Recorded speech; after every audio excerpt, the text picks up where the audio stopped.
আচ্ছা, বললাম শোনা যাচ্ছে কিনা একটু রেসপন্স করবে তো। হ্যাঁ স্যার। ঠিক আছে, দেখো এখানে আজকে তোমাদের বলেছিলাম যে ষোড়শ মহাজন শুরু করব। তো ষোড়শ মহাজন শুরু করার আগে তোমাদের একটুখানি আমি ম্যাপটা দেখিয়ে দিই।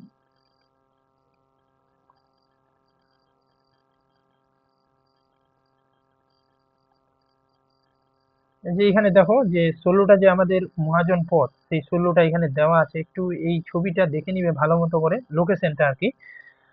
ম্যাপটা এরকমই ছিল। তো এইদিকে তোমরা উত্তর ধরবে, এইদিকে। আর নিচটা, এই দিকটা দক্ষিণ। আর এই দিকটা সব থেকে পূর্ব। আর এই দিকটা ধরো পশ্চিম। তো এবার দেখো, উত্তরে যদি দেখি আমরা গান্ধার এবং কম্বোজ।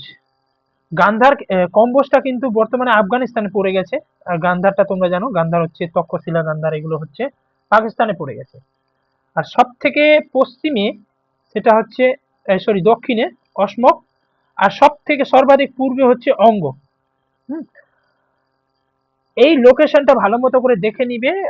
আর এই যখন পড়বে ভালো মতো দেখবে, কাশী, কোশল, মগধ আর অঙ্গ, এই চারটা মহাজনপদের মধ্যে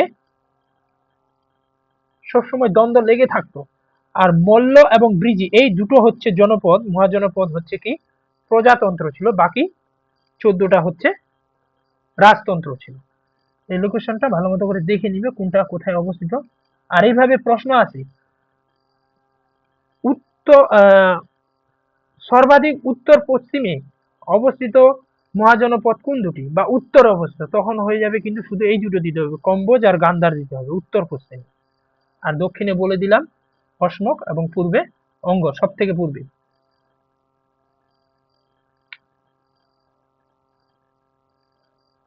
এবার এখানে দেখো, এখানে বলছে কি দ্বিতীয় নগরায়ন, অর্থাৎ প্রথম নগরায়ন কোনটাকে ধরা হয়, প্রথম নগরায়ন ধরা হয় হরপ্পা সভ্যতাকে প্রথম নগরায়ন, এবং দ্বিতীয় নগরায়ন ধরা হয় ষোড়শ মহাজন পদের সময়কালকে। তো এই ষোড়শ মহাজন পদের সময়কাল, সময় সূচনা এবং কোথায় দ্বিতীয় নগরায়ন হচ্ছে, যে গঙ্গা উপত্যকায় দ্বিতীয় নগরায়নের সূচনা খ্রিস্টপূর্ব ষষ্ঠ শতাব্দী থেকে বলে ধরা হয়। লোহার ব্যবহারের এক্ষেত্রে গুরুত্বপূর্ণ ভূমিকা পালন করেছিল। যেহেতু এটা এই সময় লোহার আবিষ্কার হয়ে যাচ্ছে, লোহার ব্যবহার, তো এই সময়কালে একটা গুরুত্বপূর্ণ লোহার অবদান ছিল। তারপরে এই সময়কালে ষোড়শ মহাজনকালে যে কালচারটা ছিল, সেই কালচারটাকে বলা হয় এনবিপিডব্লিউ, অর্থাৎ নর্দার্ন ব্ল্যাক পলিশড ওয়ার। আর চারটা কালচারের মধ্যে তোমাদের কালকে একটা আমি নোট দিয়েছি। হুম, পিজিডব্লিউ, এনবিপিডব্লিউ, এই ধরনের যে বিভিন্ন কালচার গুলো হয়, প্যান্টেড গ্রে হয়। তো এই যে কালচার গুলোর মধ্যে কোনটা কোন সময়কালের কালচার, এবং সর্বাধিক উৎকৃষ্ট মানের কালচার হচ্ছে নর্দার্ন ব্ল্যাক পলিশড ওয়ার। এইটা সর্বাধিক উৎকৃষ্ট মানের ছিল। আর ষোড়শ মহাজন পদকালে যে মুদ্রাটা ছিল, সেই মুদ্রাটাকে বলা হয় পাঞ্চ মার্ক কয়েন। তারপরে হচ্ছে ষোড়শ মহাজনের উৎস। একটু নিয়ে নিয়ে আমি।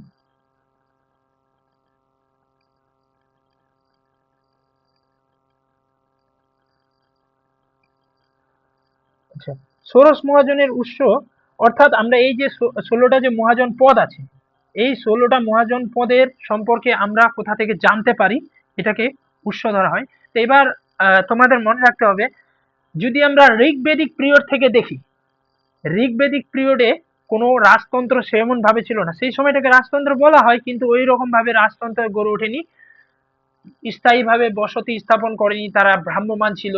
এবং রাজা ছিল একটা দলের, একটা সংগঠনের প্রধান নেতার মতো, তিনি সাধারণত সেই দলটাকে পরিচালনা করতেন। তারপর হচ্ছে গবাদি পশু রক্ষণাবেক্ষণ করতেন। তারপর হচ্ছে জনসাধারণের রক্ষণাবেক্ষণ করতেন। এই ছিল হচ্ছে ধরো যে প্রথম দিকের রাজার কাজ। পরবর্তীকালে পরবর্তীকালে অর্থাৎ লেটার ভেদিক পিরিয়ডে তোমরা দেখেছিলে পাঞ্চাল নামে একটা বড় জনপদের উঠছে, কুরু, এই যে বড় বড় জনপদের উদ্ভব ঘটলো। তারপরে কিন্তু লেটার ভেদিক পিরিয়ডের পরেই কিন্তু চলে আসছে মহাজনপদ, অর্থাৎ আগে ছিল জনপদ, তারপরে হয়ে গেল মহাজনপদ। তো এইভাবে ধীরে ধীরে বড় বড় রাজ্যের মতো করে আবির্ভাব হতে শুরু করলো। সেগুলোই হচ্ছে 16টি মহাজন পদ। তো তাদের সম্পর্কে আমরা কোথা থেকে জানতে পারি? 16টি মহাজনের পদ কথা আমরা সাধারণত সব বইয়ে এটা তোমরা পাবে, যে বৌদ্ধ গ্রন্থ অঙ্গুত্তর নিকায় আর জৈন গ্রন্থ ভাগবতী সূত্র, এই দুটো থেকে মেনলি আমরা জানতে পারি। কিন্তু এই দুটো থেকে যে 16টি মহাজন পদ ছিল তাদের মানে সিমিলারিটি কিন্তু ছিল না, সিমিলারিটি ছিল মোট 6টি, তারপরে কিন্তু আলাদা আলাদা দেখা যাচ্ছে। যে সেই 6টি সিমিলারিটি যে ছিল এগুলোর নামগুলো মনে রাখবে, যে জৈন ভগবতী সূত্র আর বৌদ্ধ অঙ্গুত্তর নিকায় যে 16টি মহাজন করে পদ পাওয়া যাচ্ছে, সেই 16টি মহাজন পদের মধ্যে কোন দুটিতেই একই রকম মহাজন পদের কথা আমরা জানতে পারি। এই 6টা একই রকম ছিল, বাকিগুলো ভিন্ন ভিন্ন ছিল। অঙ্গ, মগধ, কাশী, কৌশল, বস্ত্র, ব্রিজি বা বুজ্জি। তারপরে আমরা তামিল গ্রন্থ শিলাপাদিকরম, এই তামিল গ্রন্থ শিলাপাদিকরম, তো এই যে নেট জিআরএফ এর জন্য পড়তে গেলে তোমাদের ডিটেলসে যেতে হবে, আর একটু নামতে হবে। আর যদি তোমরা এসএসসির ধরো, এসএসসির এইটুকু দেখলেই হয়ে গেল যে তাদের উৎস। আর বেশি গভীরে যাওয়ার দরকার নেই। কিন্তু যখনই আমরা নেট জিআরএফ এর জন্য পড়বো তখন আবার আমাদের একটু ডিটেলসে পড়তে হবে। যেমন তামিল গ্রন্থ শিলাপাদিক্রমে আমরা 3টা মহাজন পদের কথা জানতে পারি। একটা হচ্ছে মগধ, বৎস আর হচ্ছে অবন্তী। পাণিনির অষ্টাধ্যায়ীতে 40টি জনপদের উল্লেখ রয়েছে, এর মধ্যে 22টি জনপদ বিশেষভাবে উল্লেখ করা হয়েছে। সরি, এটা না বাংলা, এটা আর এটাতে ইংরেজিতে দেওয়া আছে। মহাভারতে আমরা 250টি জনপদের উল্লেখ পাবো। বৌদ্ধ অঙ্গুত্তর নিকায়, মহাবস্তু আর এগুলো হচ্ছে সবই বৌদ্ধ গ্রন্থ। এই যে এগুলো অঙ্গুত্তর নিকায়, মহাবস্তু আর ললিতা বিস্তার, এগুলো হচ্ছে মহাজন পদের উৎস। যদি এখন প্রশ্ন আছে এইভাবে যে নিচের কোন সোর্স গুলো থেকে আমরা মহাজন পদের কথা জানতে পারি, তাহলে অঙ্গুত্তর নিকায়, ভগবতী সূত্র, শিলাপাদিকরম, এগুলো সবই চলে আসবে। মহাভারত, পাণিনির অষ্টাধ্যায়ী, ললিতা বিস্তার, মহাবস্তু, এগুলো থেকে। বৌদ্ধ গ্রন্থ মহাবস্তুতেও 16টি মহাজন পদের তালিকা পাওয়া যায়, তবে গান্ধার এবং কম্বোজের জায়গায় লেখা ছিল সিবি এবং দর্শনের উল্লেখ রয়েছে। এই দুটোর নাম ছিল না, তার জায়গায় সিবি আর হচ্ছে দর্শনের উল্লেখ রয়েছে। 16টি মহাজন পদের মধ্যে 14টি ছিল রাজতান্ত্রিক আর 2টি ছিল প্রজাতান্ত্রিক, বজ্জি আর হচ্ছে মল্ল। এই 16টির মধ্যে আবার 10টি মহাজন পদ গড়ে উঠেছিল গঙ্গা উপত্যকায়, গঙ্গা নদীর উপত্যকায়। অসমক, অবন্তী, গান্ধার, কম্বোজ, চেদি এবং মৎস্য গঙ্গা উপত্যকা অবস্থিত ছিল না। তাহলে একটা তোমাদের এই যে 16টি যে মহাজন পদ, 10টি শুধুমাত্র গঙ্গা উপত্যকায় গড়ে উঠেছিল, এটা তো বুঝতে পারলে। কিন্তু আমাদের দেখো 16টি মুখস্থ করতে গেলে তো অনেক সময় লেগে যাবে বা অনেক চাপ, একটা ব্রেনের প্রেসার। তাহলে আমরা 16টির মধ্যে যেগুলো যেগুলো ছিল না গঙ্গা উপত্যকায় সেগুলো পড়ে নিলেই হলো। এগুলো ছিল না গঙ্গা উপত্যকায়, কারণ এইভাবে দেখবে গান্ধার আর কম্বোজ এই দুটো চলে গেছে আফগানিস্তান আর পাকিস্তানে। হুম, অবন্তী অবন্তী চলে গেল তোমার ওই একদম পশ্চিমের দিকে চলে গেল, উজ্জয়িনী, মালব ওইদিকে। আর অসমক চলে গেল গোদাবরী একদম দক্ষিণে আমাদের। তাহলে আমরা স্বাভাবিকভাবে গান্ধার, কম্বোজ, অসমক আর হচ্ছে অবন্তী, এমনিতেই 4টা বাদ চলে গেল। হুম, থাকলে এই দুটো চেদি আর মৎস্যটা একটু পড়ে নিবে, এই দুটো মনে থাকলেই তোমাদের হয়ে যাবে। এইভাবে পড়তে হয়, তাহলে দেখবে যে না পড়লেও তোমরা ধরে নিতে পারছো। 16টি মহাজন পদের মধ্যে মগধ ছিল সব থেকে শক্তিশালী। উত্তরে কম্বোজ আর গান্ধার, দক্ষিণে অসমক এবং পশ্চিমে হচ্ছে অবন্তী, পূর্বে হচ্ছে অঙ্গ। উত্তরপ্রদেশে সর্বাধিক জনপদ গড়ে উঠেছিল। হ্যাঁ, উত্তরপ্রদেশে প্রায় 8টা না 7টা জনপদ শুধুমাত্র উত্তরপ্রদেশেই ছিল। এবারে আমরা একে একে জনপদগুলোর সম্পর্কে পড়বো। মহাজনপদ যেমন কাশী, এবার কিভাবে পড়তে হবে একটা দেখিয়ে দিচ্ছি, ভালো মতো করে দেখো। কাশী এলাকা, অর্থাৎ এটা কাশীটা যে কোথায় বিস্তার লাভ করেছে এখন বর্তমানে, তখন কোথায় ছিল, এরকম করে দেখে নিতে হবে। এলাকা হচ্ছে বারাণসী, বারাণসীর উত্তরপ্রদেশ এটা। আধুনিক বেনারস এবং গঙ্গা নদীর তীরে এটা গড়ে উঠেছিল। এর রাজধানী হচ্ছে বারাণসী। বরুণা এবং অসি এই দুটি নদীর সঙ্গম স্থলে এই বারাণসী বলো বা কাশীটা গড়ে উঠেছিল। হুম, মহাভারত অনুসারে এই শহরের প্রতিষ্ঠাতা ছিলেন দেবদাস নামে একজন রাজা। সঙ্গীত শিক্ষা, টেক্সটাইল শিল্পের জন্য কাশী সবচেয়ে গুরুত্বপূর্ণ ছিল। টেক্সটাইল, যদি পরীক্ষাতে প্রশ্ন আসে টেক্সটাইলের জন্য কোন মহাজনপদটি গুরুত্বপূর্ণ ছিল, তাহলে চোখ বন্ধ করে কাশী দিতে হবে।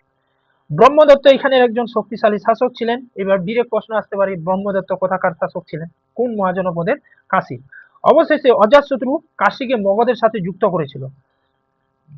এবার পরীক্ষাতে যদি আসে যে আমাদের তো পলিটিক্যাল হিস্ট্রি মগধকে নিয়েই সূচনা হচ্ছে, হর্যগঙ্গ প্রথম আমাদের ভারতের সাম্রাজ্যের প্রতিষ্ঠা হচ্ছে হর্যঙ্গ বংশকেই নিয়ে। সেই হরজঙ্গ বংশের প্রতিষ্ঠাতা হচ্ছে বিম্বিসার।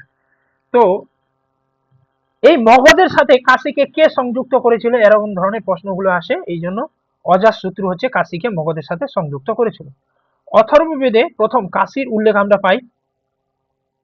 কাশীকে অভিমুক্ত ক্ষেত্র অভিধান বলা হয়। কাশীতে বৌদ্ধ ভিক্ষুদের পোশাক প্রস্তুত করা হয়েছিল। এই যে বৌদ্ধ ভিক্ষুরা যে ছিল তাদের পোশাক পরিচ্ছদ গুলো কিন্তু কাশীতেই নির্মাণ করা, কাশী থেকে নির্মাণ করা হয়েছিল। কাশী সুতি, তারপর হচ্ছে রেশমি কাপড়, রেশম, আর হচ্ছে ঘোড়ার ব্যবসার জন্য বিখ্যাত ছিল। এই জনপদ ছিল জ্ঞান, শিষ্য, বাণিজ্য, সমৃদ্ধির জন্য সেই সময়কালের জনপদগুলোর মধ্যে সর্বশ্রেষ্ঠ। মগধের উত্থানের আগে এই কাশী রাজ্যটি ছিল, মহাজনপদটি ছিল সর্বাধিক শক্তিশালী। কৌশল, অঙ্গ এবং মগধ এর মধ্যে স্থায়ী প্রতিদ্বন্দ্বিতা ছিল, লেগেই থাকতো। তোমাদের একটু আগেই দেখালাম আমি যে কাশী, কৌশল, অঙ্গ এবং মগধ এই চারটি মহাজনপদের মধ্যে অনবরত কিন্তু শত্রুতা ছিল এবং দ্বন্দ্ব লেগেই থাকতো। তাহলে এখানে প্রশ্ন আসতে পারে যে কাশীর সাথে বা যে কোনো পার্টিকুলার একটা বলে দিবে যে মগধের সাথে অন্যান্য কোন জনপদের, মহাজনপদের দ্বন্দ্ব লেগে থাকতো। কাশী, কৌশল, অঙ্গ বা কৌশল তুলে দিয়ে বাকিগুলো তোমাদের ধরতে হবে। মহাজনপদের শুরুতে কাশী ছিল সব থেকে শক্তিশালী রাজ্য। এবার চলে আসো কৌশল। বর্তমানে এটা কোথায় লোকেশন এলাকাটা, সেটা হচ্ছে উত্তরপ্রদেশের ফৈজাবাদ। এই তোমাদের এইভাবে পড়তে হবে, লোকেশন বর্তমানে কোথায় কৌশলের, সেটা উত্তরপ্রদেশের ফৈজাবাদে, এর আশেপাশের এলাকায়।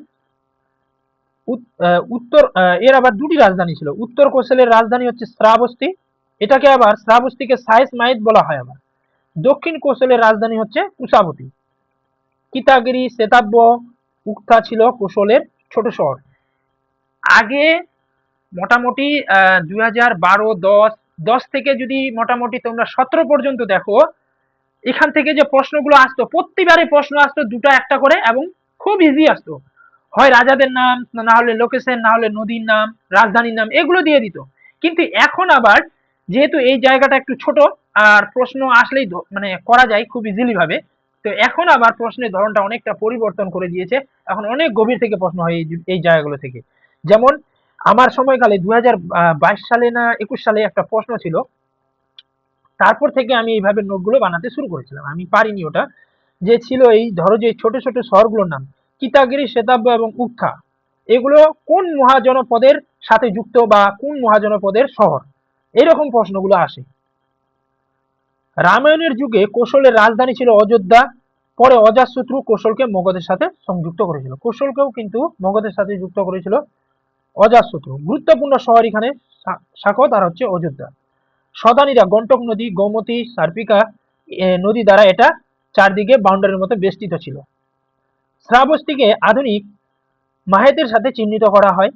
উত্তরপ্রদেশের গোন্ডা জেলার শাহেদ মাহেদ গ্রামে শ্রাবস্তীর ধ্বংসাবশেষ পাওয়া গেছে। এগুলো হচ্ছে এখনকার দিনে প্রশ্নগুলো হয়, খুব গুরুত্বপূর্ণ, যে শ্রাবস্তীর ধ্বংসাবশেষ কোথায় পাওয়া গেছে।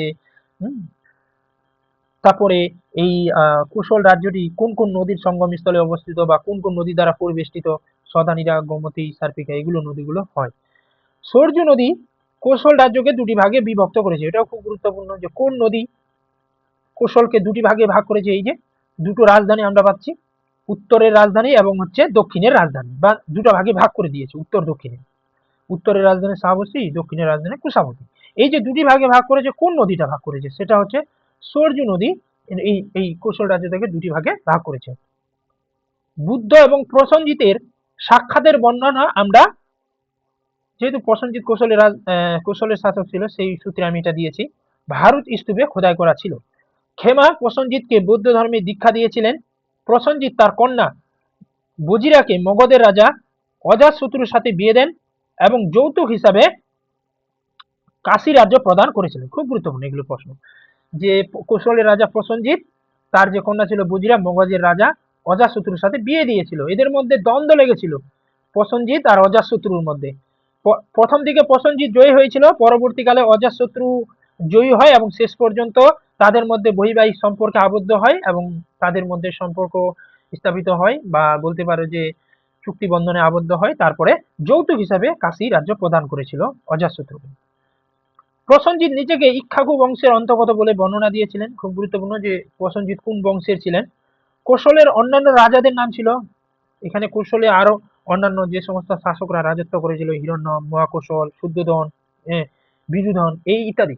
এই প্রশ্নগুলো আজকাল আসে যে দেখা গেল দিয়ে দিল যে শুদ্ধোধন দিয়ে দিল বা বিদুধান দিয়ে দিল, দিয়ে বলবে যে এই শাসকটি কোন মহাজনপদের সাথে যুক্ত। চলে আসো অঙ্গ। বর্তমানে এটি হচ্ছে ভাগলপুর যে রয়েছে, বিহারের ভাগলপুর, সেই ভাগলপুর, বিহার এবং মুঙ্গের জেলাতে রয়েছে, সেই জেলাগুলির মধ্যে অবস্থিত এই অঙ্গটা বিস্তার লাভ করেছে। এর শাসকও কিন্তু ব্রহ্মদত্ত ছিল। কাশীরও শাসক ব্রহ্মদত্ত, অঙ্গের রাজারও নাম ছিল ব্রহ্মদত্ত। ব্রহ্মদত্ত ভাদিয়াকে পরাজিত করেন, কিন্তু শেষ পর্যন্ত বিম্বিসার মগধের সঙ্গে অঙ্গকে একীভূত বা সংযুক্ত করেছিলেন। তাহলে এই যে হরজঙ্গ বংশের প্রতিষ্ঠাতা ছিল বিম্বিসার, তো এখান থেকেই ধরো যে একটা সাম্রাজ্যের প্রতিষ্ঠা হলো। হুম, বলা হয় যে মগধের সাথে প্রথম সংযুক্ত করেছিল কোন জনপদটি বা কোন জায়গাটি, সেটা হচ্ছে বিম্বিসার প্রথম সাম্রাজ্য বিস্তার শুরু করেছিল এই অঙ্গরাজ্য জয়ের মাধ্যমে। এর রাজধানী চম্পা, একে আবার মালিনীও বলা হয়। গঙ্গা এবং চম্পা নদী দ্বারা এটি বেষ্টিত ছিল অঙ্গটি। চম্পার স্থপতি ছিলেন রাজগৃহের মহাগোবিন্দ, অর্থাৎ চম্পার যে শিল্পকার ছিলেন একজন, তার নাম হচ্ছে মহাগোবিন্দ, তিনি এই অঙ্গ মহাজনপদের স্থপতি ছিলেন। পুরাণে চম্পাকে মলিনী বলা হয়েছে, মালিনী। চম্পা নদীর অঙ্গ এবং মগধের মধ্যে সীমানা দ্বারা বেষ্টিত করত।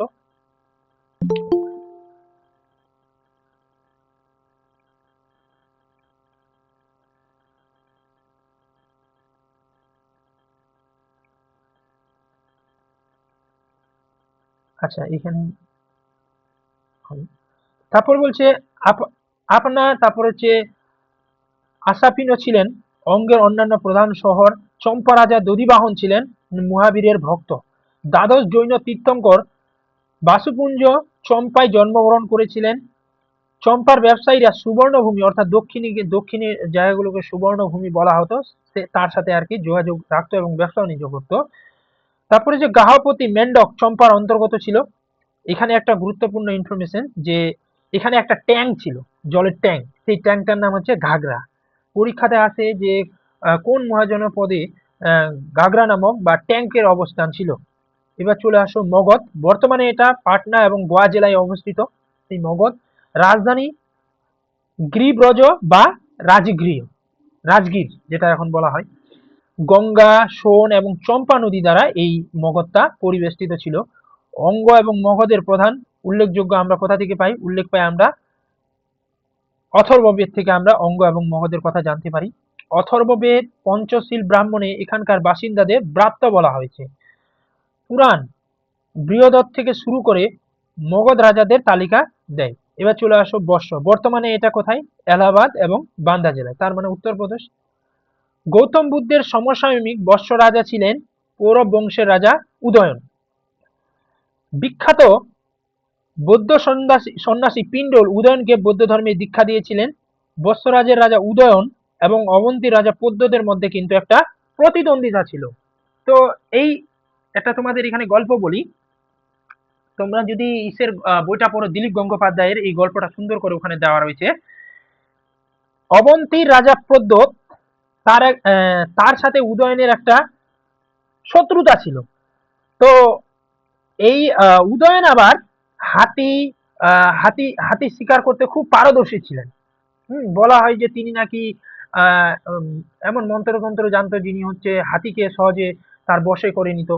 তো এই উদয়ন আর অবন্তী রাজা প্রদ্যোতের মধ্যে দ্বন্দ্ব হয়েছিল। দ্বন্দ্বের দরুন এই উদয়ন পরাজিত হয়েছিল প্রদ্যোতের কাছে। তো উদয়নকে তখন বন্দি করে নিয়েছিল।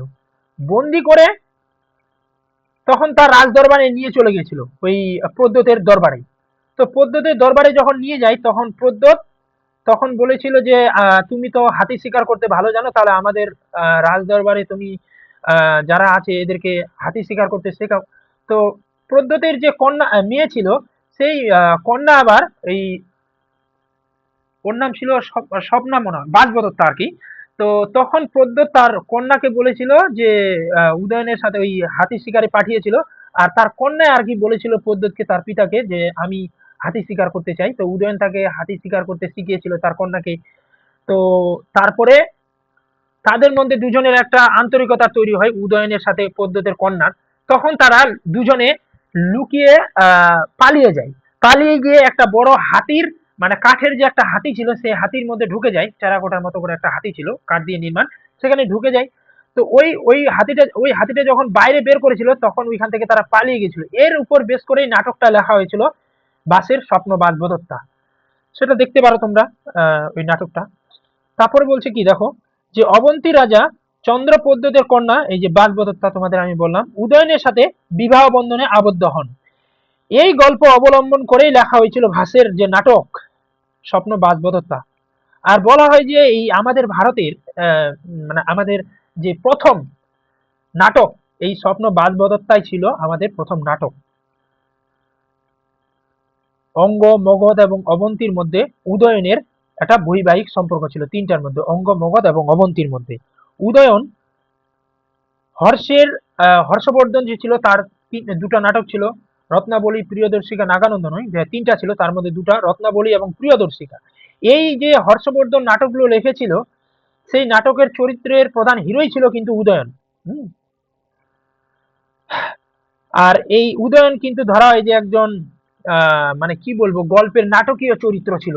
ইনি নাটক করতে পারতো, ভালো চরিত্র ভালো দেখাতে পারতো মঞ্চের মাধ্যমে। খারবেলের উদয়গিরি, খণ্ডগিরি গুহায় স্বপ্ন বাসবদত্তা নাটকের চিহ্ন পাওয়া যায়। ভাষ্যের মতে মগধের রাজা দর্শকের বোন পদ্মাবতী উদয়নের সাথে বিবাহ হয়েছিল বলে মনে করা হয়। বৎসের রাজধানী ছিল কৌশাম্বী। এটি যমুনা নদীর তীরে অবস্থিত ছিল। তাহলে এটা গঙ্গা নদীর তীরে নয়, যমুনা নদীর তীরে।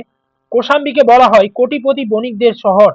বিষ্ণু পুরাণ অনুসারে গঙ্গার ভয়াবহ বন্যায় হস্তিনাপুর যখন ধ্বংস হয়ে গেছিল, জনমেজয়ের প্রপুত্র নিচক্ষু তখন কৌশাম্বীকে তার রাজধানী করেছিল। তোমাদের এটা আমি আগেও নোটটা দিয়েছিলাম, ওই দেখবে লেটার ভিত্তিক পিরিয়ডে যে নোটটা দিয়েছি সেখানেও পাবে। উদয়ন রোমান্টিক নাটক নায়ক হয়ে উঠেছিলেন, অর্থাৎ কোন কোন নাটকের তিনি নায়ক হয়ে উঠেছিলেন?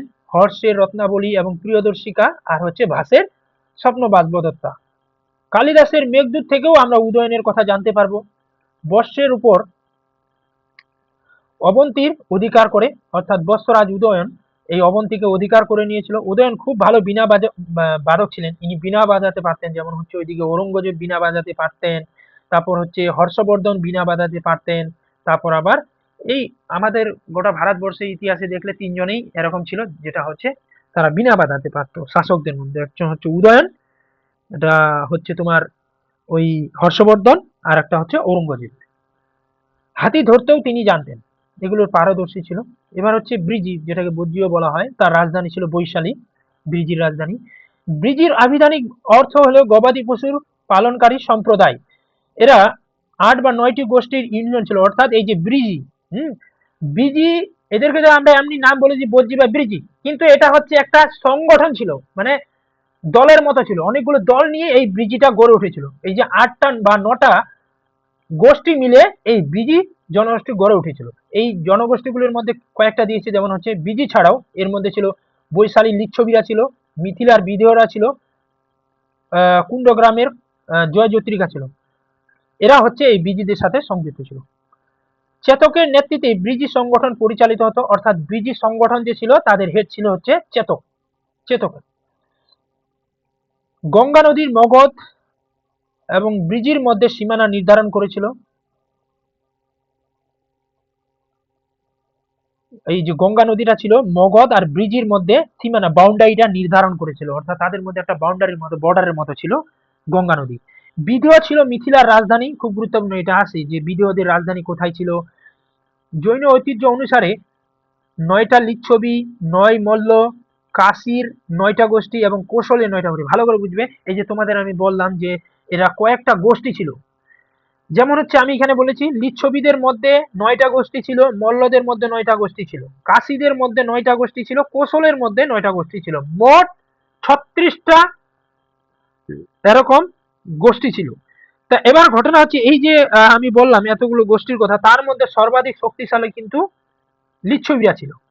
এটা আমরা পরবর্তীকালে যখন অজাতশত্রু সম্পর্কে পড়বো তখন এদের গুরুত্ব আমরা জানতে পারবো। বৈশালীরা বিম্বিসারের সময় মগধ আক্রমণ করার জন্য একটি সেনা পাঠিয়েছিল। মগধের রাজা অজাতশত্রু বৈশালীকে দখল করে এবং মগধ সাম্রাজ্যের সাথে একটি অংশ যুক্ত করেছিল। তাহলে বিম্বিসার অঙ্গকে সংযুক্ত করেছিল মগধের সাথে, কিন্তু অজাতশত্রু এই যে বৈশালী, ব্রিজি এগুলোকে সংযুক্ত করেছিল সবগুলোকে, কাশী। এবার চলে আসো মল্ল।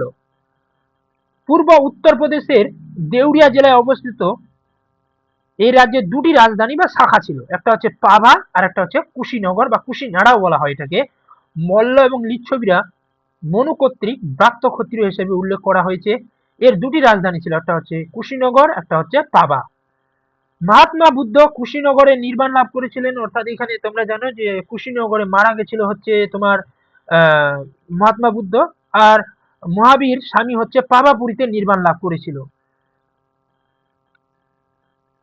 এবার অবন্তী। অবন্তী এটা হচ্ছে চলে যাওয়া একদম পশ্চিমে আমাদের ভারতের, পশ্চিম এবং মধ্য মালবে এর লোকেশনটা অবস্থিত।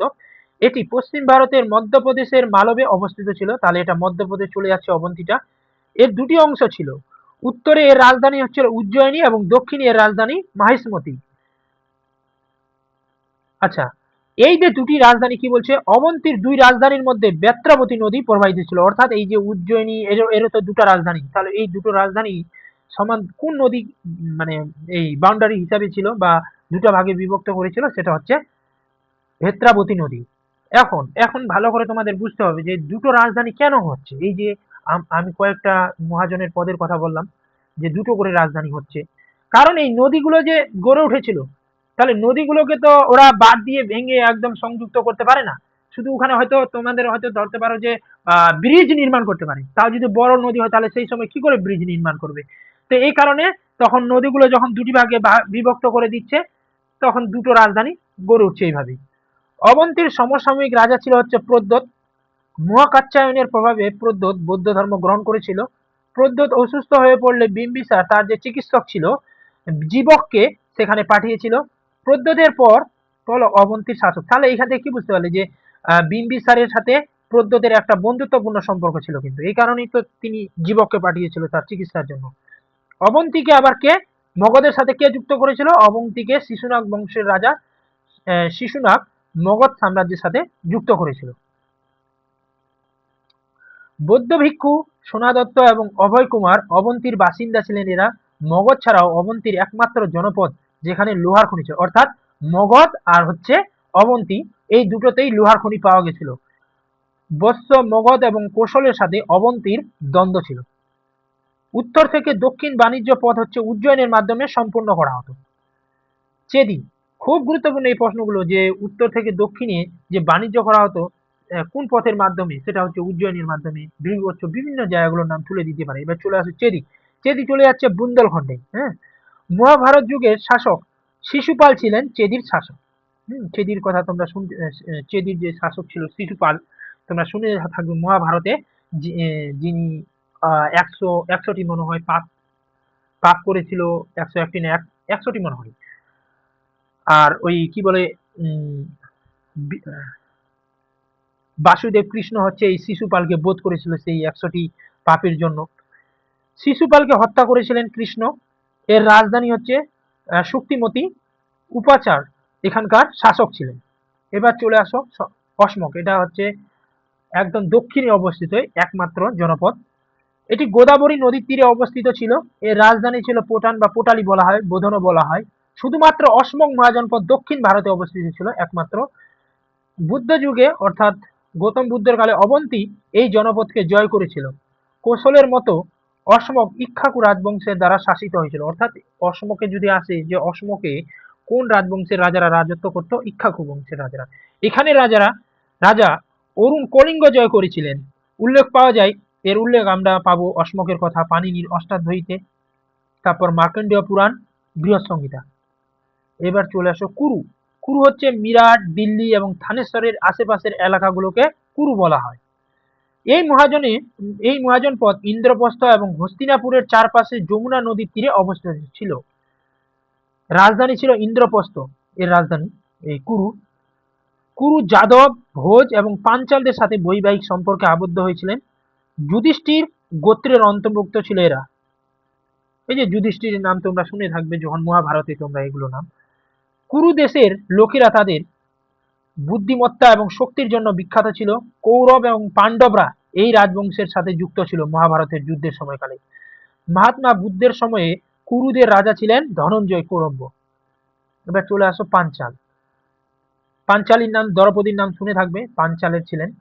আধুনিক রোহিলখণ্ডের বেরিলি, তারপর হচ্ছে বদাউন, ফারুকাবাদ জেলাগুলির সাথে এর অন্তর্ভুক্ত ছিল।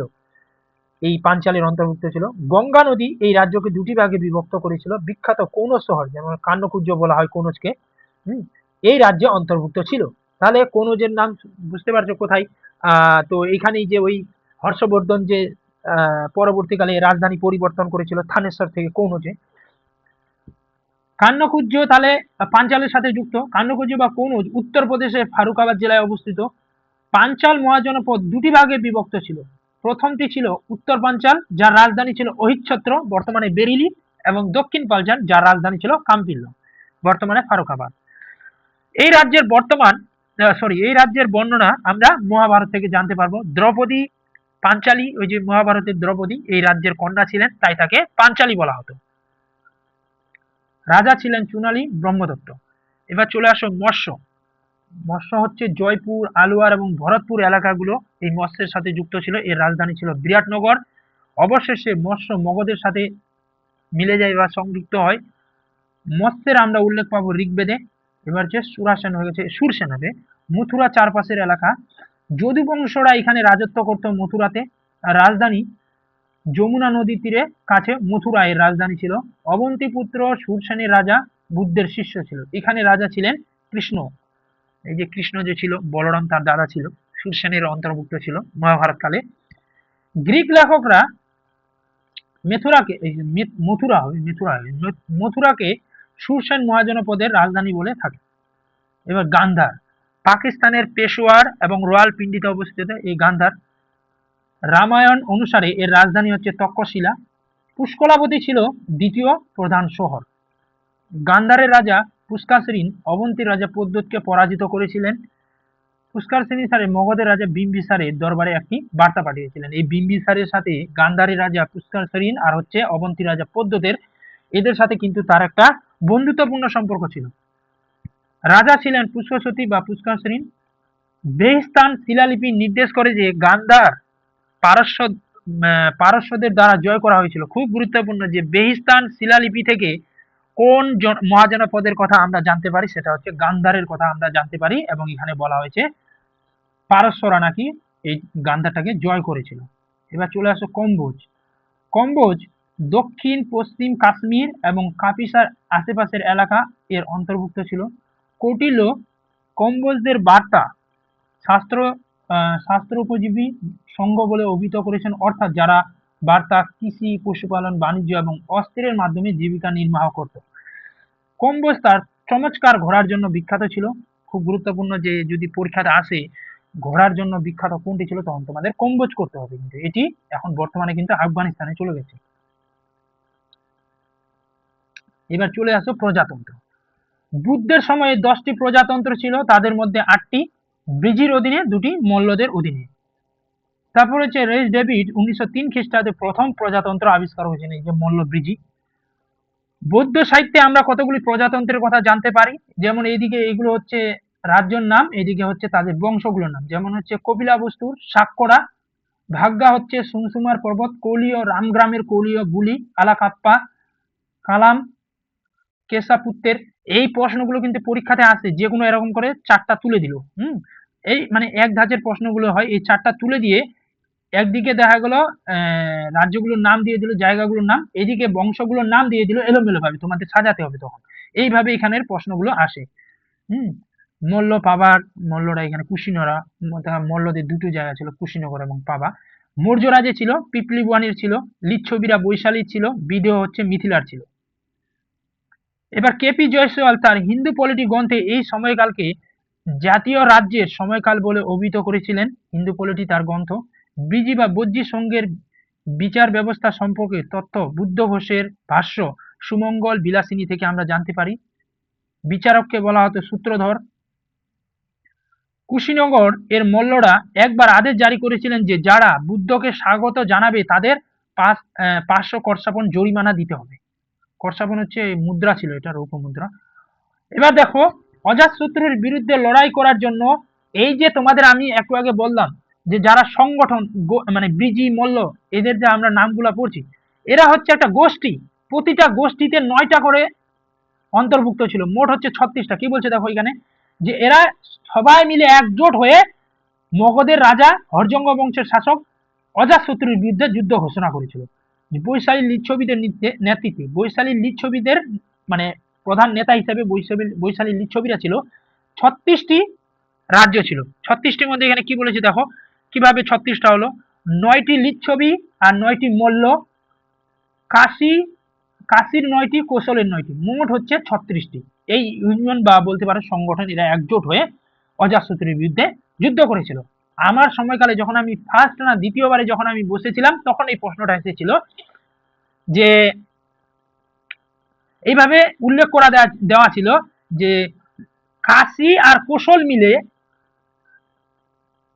অজাতশত্রুর বিরুদ্ধে কতগুলি সংগঠন একজোট হয়েছিল। কাশী আর কোশলের কথা বলেছিল, তাহলে অপশন ছিল 36টা, 18টা, 9টা এরকম করেছিল। যেহেতু কাশী আর কোশল বলেছিল, তখন 18টা হবে। দেখবে এই প্রশ্নটা তোমরা প্রিভিয়াস ইয়ারের প্রশ্ন কাটলে নিজে থেকে তোমরা কিন্তু পাবে। আর আমার যতটা মনে পড়ছে এই 2020 সালে না হয়তো 21 সালের এটা প্রশ্ন ছিল। পাবা এবং কুশীনগরের মল্লরা কাকুথা নদীর দ্বারা পৃথক হয়েছিলেন। ওকাক্কা মল্লদের শাসক ছিলেন পানিনি। সংঘকে, এই সংঘগুলোকে পানিনি কি বলেছিল, আয়ুধজীবী বলে অভিহিত করেছিলেন। বৈশালীকে সূত্র নিপাতে মগধপুরম বলা হয়েছে। এবারে চলে আসো পলিটিক্যাল হিস্ট্রি, আমাদের এখান থেকে শুরু হয়ে যাচ্ছে। মগধের উত্থান কিভাবে হচ্ছে, মগধের উত্থানটা এবার ভালো করে দেখো। হরজঙ্গ রাজবংশের আগে, আমরা সাধারণত বলি যে হরজঙ্গ বংশের থেকেই আমরা সাধারণত ইতিহাস শুরু করি, কিন্তু এখানে ধরা হয় যে হরজঙ্গ বংশের আগেও নাকি মগধে একটা রাজবংশ ছিল, সেই রাজবংশের নাম হচ্ছে বৃহদ্রথ। বলছে হরজঙ্গ রাজবংশের আগে মগধে বৃহদ্রথ রাজবংশ দ্বারা শাসিত ছিল। মহাভারত এবং পুরাণ অনুসারে মগধের প্রাচীনতম রাজবংশের প্রতিষ্ঠাতা ছিলেন বৃহদ্রথ। অর্থাৎ এখানে শাসকটার নামই ছিল বৃহদ্রথ এবং তিনি মগধের বৃহদ্রথ রাজবংশের প্রতিষ্ঠা করেছিল, যেটা আমরা জানতে পারি মহাভারত এবং পুরাণ থেকে। বৃহদ্রথের পিতা ছিলেন বাসু চৈদ্য উপারিচার, যিনি মগধের প্রাথমিক রাজধানী বসুমতী বা গ্রীব্রজ প্রতিষ্ঠা করেছিলেন। তাহলে আমরা এই গ্রীব্রজ বলি মগধের রাজধানী, সেটা কে প্রতিষ্ঠা করেছিল? এই বৃহদ্রথ মগধের রাজধানী গ্রীব্রজ প্রতিষ্ঠা করেছিলেন। মগধের শেষ শাসক ছিলেন হচ্ছে রিপুঞ্জয়। এখানে কিন্তু আমি ভালো করে বুঝবে, এখানে আমি কিন্তু বৃহদ্রথ বংশের কথা বলছি, এখানে হরজঙ্গ বংশের পড়াচ্ছি না। তো যদি বলা হয় বৃহদ্রথ বংশের শেষ শাসক কি, তখন আমাদের উত্তর হয়ে যাবে এটা, যে রিপুঞ্জয়। বৃহদ্রথ, তারপরে যে জরাসন্ধ আর রিপুঞ্জয় এই রাজবংশের শাসক ছিলেন। তোমরা মহাভারত যদি পড়ে থাকো বা দেখে থাকো, তখন তোমরা এই জরাসন্ধের কথা জানতে পারবে, যিনি হচ্ছে বরদান পেয়েছিলেন যে মানে তার শরীরকে দুটুকরো করে দিলেও আবার জৈন লেগে যেত, জরাসন্ধ বিখ্যাত ছিলেন। আর এই জরাসন্ধ বা মগধেই এই তোমরা ইসের নাম শুনে থাকবে, একলব্যের কথা। এখানেরই একজন বাসিন্দার ছেলে ছিলেন। তো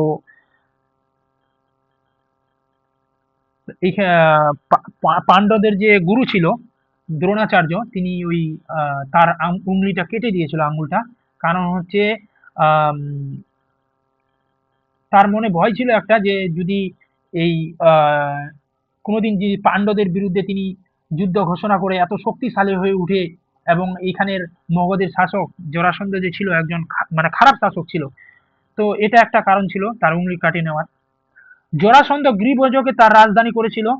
মগধ প্রথম রাজ্য যেটি যুদ্ধে ব্যাপকভাবে হাতি ব্যবহার করেছিল। এই প্রশ্নটা তো মাঝে সাঝে হয় যে কারা সর্বপ্রথম হাতির ব্যবহার করেছিল। মগধরা। লোহার জন্য এই মগধ খুব সমৃদ্ধ ছিল। এবারে চলে আসো হরজঙ্গ বংশ, সময়সীমাটা হালকা করে দেখে নিবে। এই রাজবংশকে পিতৃহত্যা রাজবংশ বলা হয়।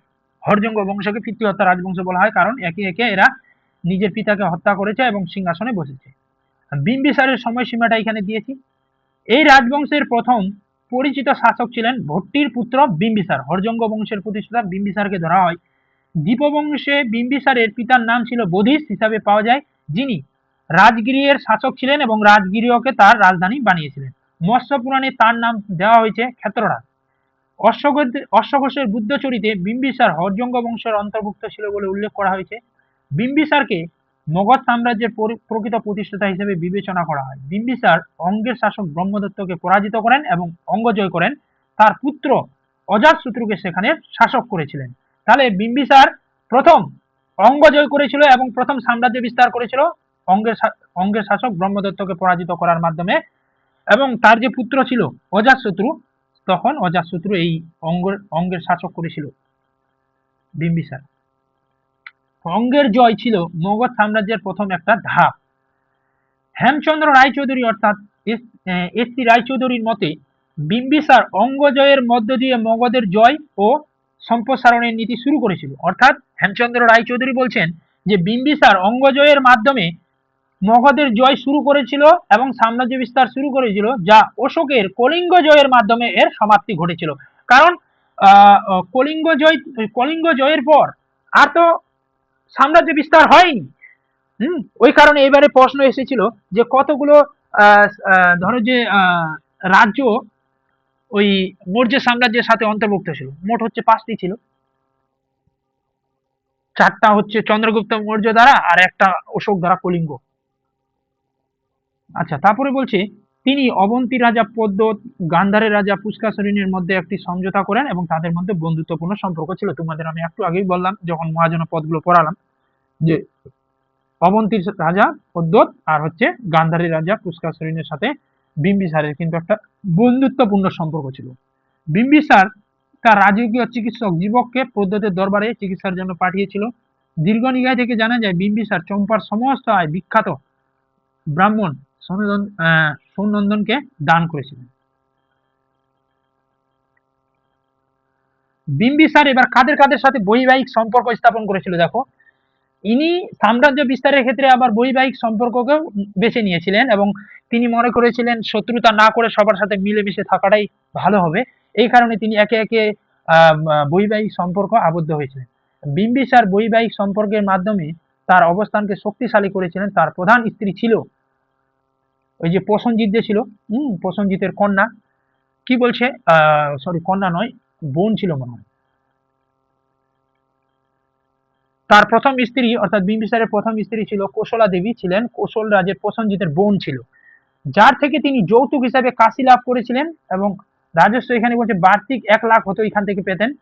দ্বিতীয় স্ত্রী ছিল লিচ্ছবি রাজকুমারী চেন্নালা, যে ছিল চেন্নালা চেতকের কন্যা ছিল, চেতকের কন্যা। এবং তৃতীয় স্ত্রী ছিল বিম্বিসারের পাঞ্জাবের মদ্রের রাজা রাজকুমারী খেমা ছিল। আর চতুর্থ বিবাহ তিনি বন্ধনে আবদ্ধ হয়েছিলেন, বিদেহনের রাজকন্যা ভাসাবকে বিবাহ করেছিলেন। এই 4 জনের সাথে তিনি বিবাহ বন্ধনে আবদ্ধ হয়েছিলেন।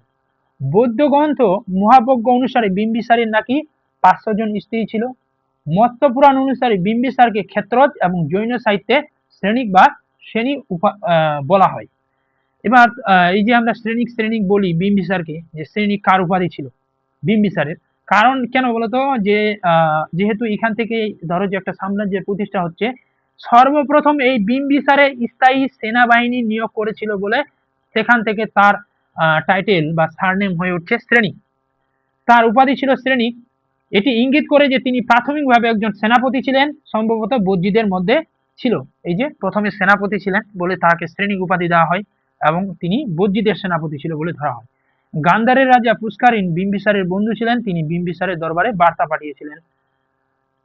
রুরুকের সিন্ধুর শাসক রুদ্রায়নের বিম্বিসারের বন্ধু ছিলেন। মগধের প্রাথমিক রাজধানী ছিল বসমতী বা গিরিব্রজ, যা বসু দ্বারা পরিবেষ্টিত হয়েছিল। একে কুশাগকরা পূর্ব বলা হয়। বিম্বিসার রাজগৃহে তার রাজধানী নির্মাণ করেছিলেন বা স্থাপন করেছিলেন। বিম্বিসার প্রথমবারের মতো মগধে একটি শক্তিশালী প্রশাসনিক ব্যবস্থা ভিত্তি স্থাপন করেছিলেন। মহাবজ্ঞের মতে তার সাম্রাজ্যে 80,000 গ্রাম ছিল। এগুলো প্রশ্ন আছে যে কোথা থেকে আমরা জানতে পারি যে বিম্বিসারের সাম্রাজ্যে 80,000 গ্রাম ছিল। মহাগোবিন্দ মগধের স্থপতি ছিলেন, অর্থাৎ মগধের কে স্থপতি, মগধ রাজ্যটাকে কে নির্মাণ করেছিল, একজন তো ভাস্কর্য বা স্থপতি লাগে, সেটা হচ্ছে মহাগোবিন্দ ছিল। বিম্বিসার প্রথমে একটি স্থায়ী সেনাবাহিনী নিয়োগ করেছিলেন। অজাতশত্রু, যাকে কুনিক উপাধি দেওয়া হয়েছিল, চম্পার প্রথম তিনি গভর্নর ছিলেন।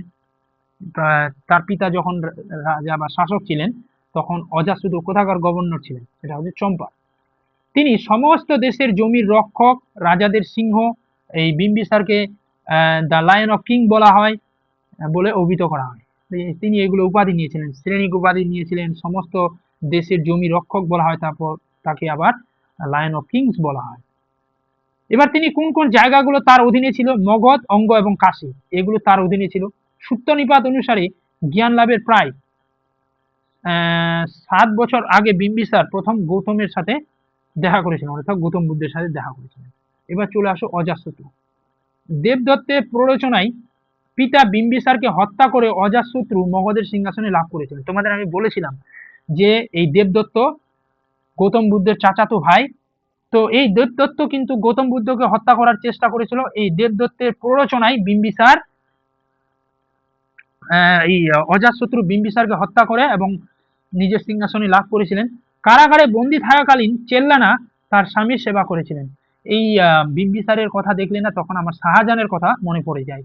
শাহজাহানকে যখন ঔরঙ্গজেব বন্দি করেছিল, তার ওখানে তার কন্যা জাহানারা তার সেবা যত্ন করেছিল। ঠিক একই রকম ভাবে এখানেও যে অজাতশত্রু তার পিতা বিম্বিসারকে কারাগারে বন্দি করে রেখেছিলেন এবং সেই কারাগারে তার যে স্ত্রী ছিল চেন্নালা চেতকের বোন, সে হচ্ছে এখানে দেখভাল করেছিল তার। বৌদ্ধ গ্রন্থগুলি অজাতশত্রুকে, এবার যতগুলো বৌদ্ধ গ্রন্থ রয়েছে সেই গ্রন্থগুলি থেকে জানা যায় কি বলছে বৌদ্ধ সোর্সগুলো, যে অজাতশত্রুকে পিতৃ হত্যা হিসেবে ঘোষণা করে, যখন জৈন গ্রন্থগুলো আবার ভিন্ন মত পোষণ করে। অর্থাৎ এই যে পিতৃ হত্যা বলছি আমরা, যে অজাতশত্রুকে বলা হচ্ছে যে তিনি তার পিতাকে হত্যা করেছিলেন, সেটা হচ্ছে বৌদ্ধ গ্রন্থ স্বীকার করছে, আবার জৈন গ্রন্থগুলো ভিন্ন কথা বলছে। দেখবো এখানে কি বলছে। বৌদ্ধ সাহিত্য অনুসারে বিম্বিসার তার পুত্র কুনিকের হাতে নিহত হয়েছিল, অর্থাৎ বিম্বিসার তার পুত্র অজাতশত্রুর হাতে নিহত হন।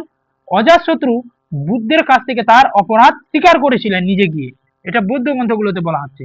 এদিকে জৈন গ্রন্থগুলো আবার ভিন্ন মত বলছে যে অজাতশত্রু তার পিতা বিম্বিসারকে বন্দী করে এই ভেবে যে তার পুত্র তাকে হত্যা করতে এগিয়ে আসছে, বিম্বিসার বিষ খেয়েছিলেন। অর্থাৎ এই জৈন গ্রন্থে আবার বলা হচ্ছে যে অজাতশত্রু তার পিতা বিম্বিসারকে বন্দী করেছিল, এটা ঠিক, কিন্তু যখন দেখলো যে বিম্বিসার যখন দেখলো যে আমার পুত্র আমাকে হত্যা করতে আসছে, এটা একটা বিশাল বড় মহাপাপ হয়ে যাবে আমার পুত্রের দ্বারা, তখন বিম্বিসার নাকি নিজে বিষ পান করে হত্যা করেছিল, এটা জৈন গ্রন্থে বলা হচ্ছে। অজাতশত্রু ও কোশলের রাজা প্রসেনজিৎ কাশী নিয়ে যুদ্ধ শুরু করেন। পরবর্তীকালে এই যে দেখো ভালো করে বুঝবে যে বিম্বিসার যে বৈবাহিক সম্পর্ক আবদ্ধ হয়েছিল, বিবাহ বন্ধনে আবদ্ধ হয়েছিল এবং সবার সাথে সম্পর্ক ভালো রেখেছিল, অজাতশত্রু কিন্তু অন্য মত পোষণ করলেন এবং তিনি অন্য নীতি অবলম্বন করলেন। তিনি যুদ্ধ জয়কে তিনি তার হাতিয়ার করতে শুরু করলো। দেখো কি বলছে। অজাতশত্রু কোশলরাজ প্রসেনজিৎ কাশী নিয়ে তাদের উভয়ের মধ্যে যুদ্ধ শুরু হয়।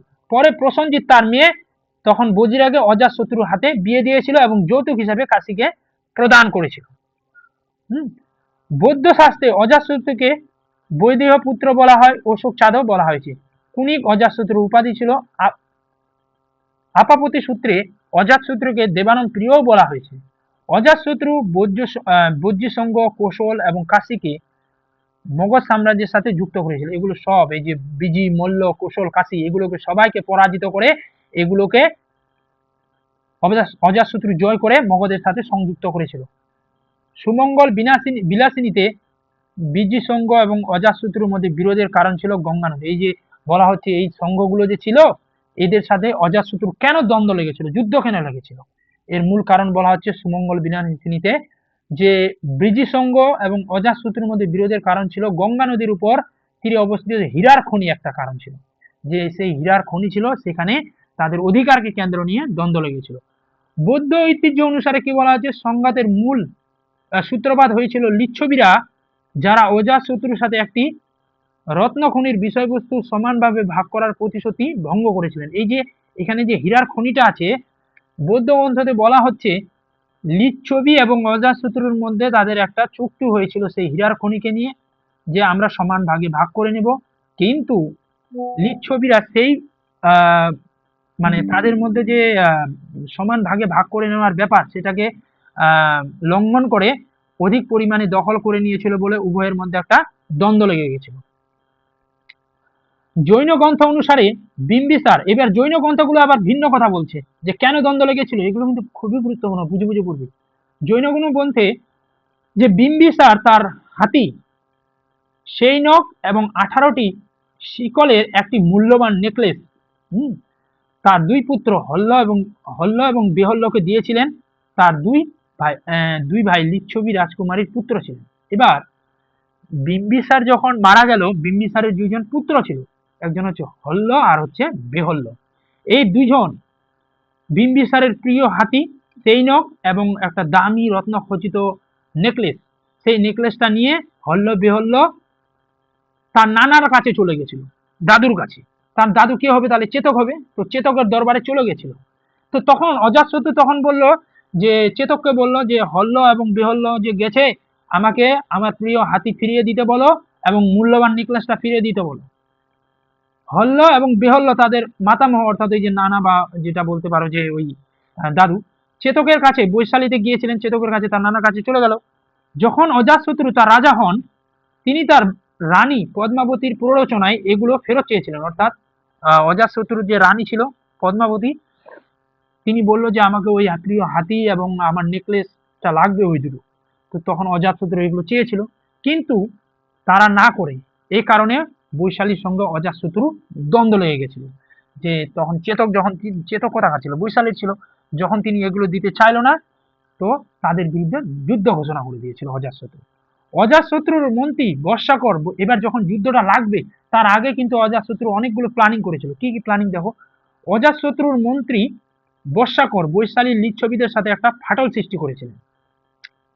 যে মানে ওই বর্ষাকর গৌতম বুদ্ধের কাছে গেছিল যে এদের সাথে কিভাবে আমরা যুদ্ধ করব, কিভাবে জয় করব। তখন গৌতম বুদ্ধ বলেছিল যে যতক্ষণ পর্যন্ত এই 36টি সংগঠন একসাথে দলবদ্ধভাবে লড়াই করবে, ততক্ষণ পর্যন্ত অজাতশত্রু জয় করতেই পারবে না।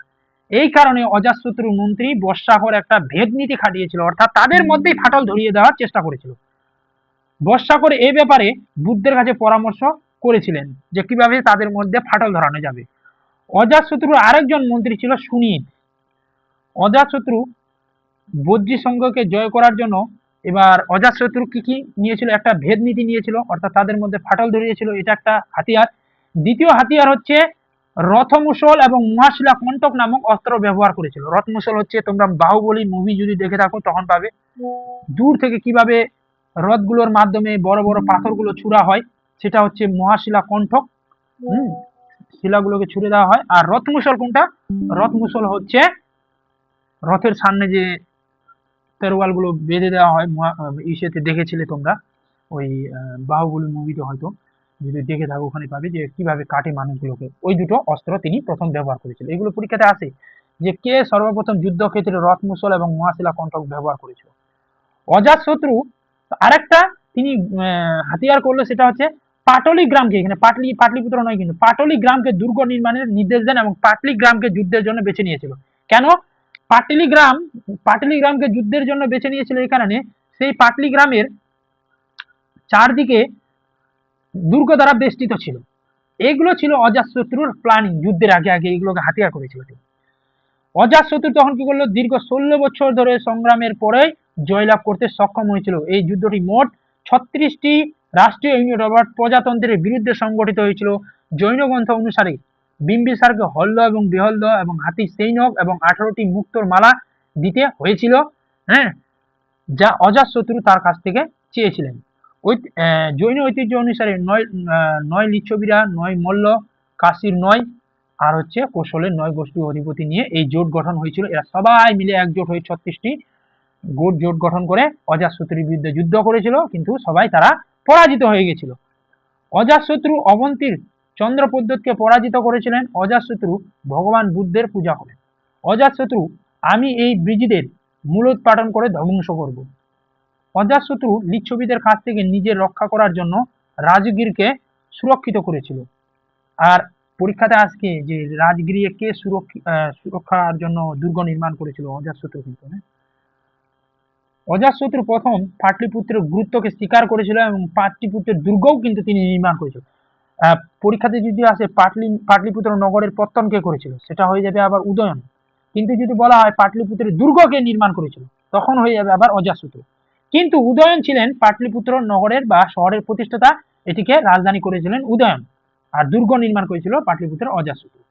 ভাষ্যের অনুসারে অজাতশত্রু কন্যা পদ্মাবতী বিয়ে হয়েছিলেন বৎসরাজ উদয়নের সঙ্গে, এবং উল্লেখ্য অজাতশত্রু এর স্ত্রীর নামও কিন্তু পদ্মাবতী ছিলেন। ভালো করে বুঝবে ব্যাপারটা, যে ভাস যে তার যে নাটকটা ছিল স্বপ্ন ভাসবদত্তা, সেখান থেকে জানা যায় অজাতশত্রুর একজন কন্যা ছিল পদ্মাবতী, সেই পদ্মাবতীর সাথে বিয়ে দিয়েছিলেন বৎসরাজ উদয়নের সাথে। আবার অজাতশত্রু তার এক স্ত্রীর নামও কিন্তু পদ্মাবতী ছিলেন। ওই জন্য এটা আমি ক্লিয়ার করে দিয়েছি, না হলে তোমরা বলবে আবার যে নিজের স্ত্রীর নাম পদ্মাবতী, আবার ওইদিকে পদ্মাবতীর সাথে উদয়নের বিয়ে দিচ্ছেন।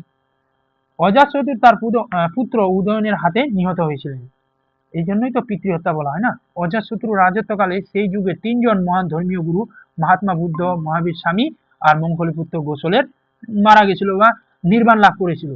তিনি রাজগৃহের দুর্গ মজবুত করেছিলেন অজাতশত্রু, এবং রাজগৃহে একটি সীমানা প্রাচীর বা বলতে পারো বাউন্ডারি নির্মাণ করেছিলেন।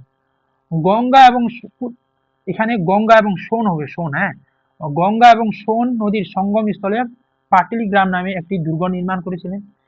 তিনি এটি উদ্বোধনের জন্য মহাত্মা বুদ্ধকে আমন্ত্রণ জানিয়েছিলেন। এই সময় মহাত্মা বুদ্ধ ভবিষ্যৎবাণী করেছিলেন যে পাটলিপুত্র হয়ে উঠবে ভারতের প্রধান শহর এবং ব্যবসা বাণিজ্যের কেন্দ্র, সেটা হয়েও ছিল। এবার চলে আসে উদয়ন। বৌদ্ধ সূত্রের মতে উদয়ন তার পিতাকে হত্যা করে শাসক হয়েছিলেন, তার পিতা অজাতশত্রুকে হত্যা করেছিলেন। জৈন সূত্র অনুসারে তাকে একজন পিতৃহত্যা বলে বর্ণনা করা হয়নি। জৈন সূত্রের অনুসারে তিনি তার পিতার রাজত্বকালে চম্পার ভাইসরয় ছিলেন। তিনি জৈন ধর্মের অনুসারী ছিলেন। উদয়ন তার শাসনের চতুর্থ বছরে গঙ্গা এবং সোন নদীর সঙ্গমস্থলে পাটলিপুত্র, যেটাকে কুসুমপুরা বলা হয়, নামে একটি শহরের প্রতিষ্ঠা করেন, এবং রাজগৃহের স্তরে পাটলিপুত্রকে মগধের রাজধানী করেছিলেন। তিনি পাটলিপুত্রকে মগধের তৃতীয় রাজধানী করেছিল। 1540 সালে শেরশাহ সূরি পাটলিপুত্রের নাম পরিবর্তন করে পাটনা রেখেছিলেন। উদয়নের মৃত্যুর পর তিনজন শাসক সিংহাসনে বসেছিলেন, অনিরুদ্ধ, মুন্ডক এবং নাগদশক। তাহলে নাগদশক এই বংশের শেষ শাসক। দর্শক নামটি আমরা ভাসের নাটক স্বপ্ন বাসবোধার থেকে জানতে পারি। পুরাণ অনুসারে উদয়নের পরে নন্দীবর্ধন, মহানন্দী পরীক্ষাতে আসে। পুরাণ অনুসারে উদয়নের পরে কে সিংহাসনে বসেছিল? নন্দীবর্ধন। তারপরে মহানন্দী মগধের সম্রাট হয়েছিলেন। কিন্তু জৈন এবং বৌদ্ধ সাহিত্য অনুসারে আবার বলছে অন্য কথা। নাগদশক উদয়নের পরে এরা বলছে নন্দীবর্ধনের কথা পুরাণে, আবার বৌদ্ধ জৈন গ্রন্থ বলছে যে উদয়নের পরে নাগদশক, মুন্ডক, অনিরুদ্ধ উদয়নের উত্তরসূরি ছিলেন। গার্গী সংহিতায় আবার উদয়নকে ধর্মাত্ম হিসাবে বর্ণনা করা হয়েছে। হরজঙ্গ বংশের শেষ শাসক নাগদশককে শিশুনাগ নামে একজন মন্ত্রী এবং কাশীর বেনারসের রাজ্যপাল কর্তৃক সিংহাসনচ্যুত হয় এবং শিশুনাগ রাজবংশের প্রতিষ্ঠা বা ভিত্তি স্থাপন করেছিলেন। এরপরে আমরা পড়ব শিশুনাগ রাজবংশ। এখানে একটা ক্রম দিয়েছি। বৌদ্ধ সূত্র অনুসারে শাসকদের নাম যদি পরীক্ষাতে আসে, বৌদ্ধ সাহিত্য অনুসারে এদের ক্রমটা কি ছিল, হরজঙ্গ বংশের ক্রমটা কি ছিল, যেমন দিয়েছি এখানে উদয়নের পরে অনিরুদ্ধ, অনিরুদ্ধের পরে মুন্ডক, তারপরে নাগদশক, অর্থাৎ বিম্বিসার, অজাতশত্রু, তারপরে উদয়ন, অনিরুদ্ধ, মুন্ডক এবং নাগদশক। এটা হচ্ছে বৌদ্ধ সাহিত্য অনুসারে। আর পুরাণ অনুসারে আবার অন্য কথা বলছি। পুরাণ অনুসারে বিম্বিসার, অজাতশত্রু, তারপরে দর্শক, নন্দীবর্ধন, উদয়ন এবং মহানন্দন, এটা ধরা হয়।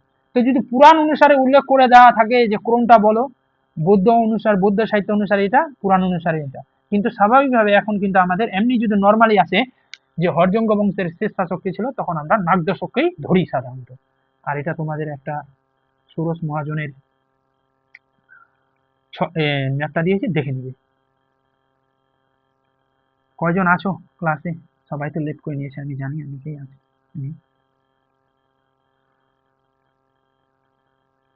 বলো তোমাদের কিছু বলার থাকলে। 1 ঘন্টা আজকে ক্লাসটা অনেক লম্বা হলো। কিছু বলার আছে? ও বাসুদেব একা আছে নাকি? আচ্ছা বাসুদেব বলো, তুমি যেহেতু একা আছো কিছু বলবে? না স্যার, ঠিক আছে স্যার। ঠিক আছে, নোটটা পড়ো ভালো মতো করো, কোনো অসুবিধা হলে জিজ্ঞাসা করবে। তাহলে থাকলো আজকে এই পর্যন্ত। হ্যাঁ স্যার। ঠিক আছে, লেট করো।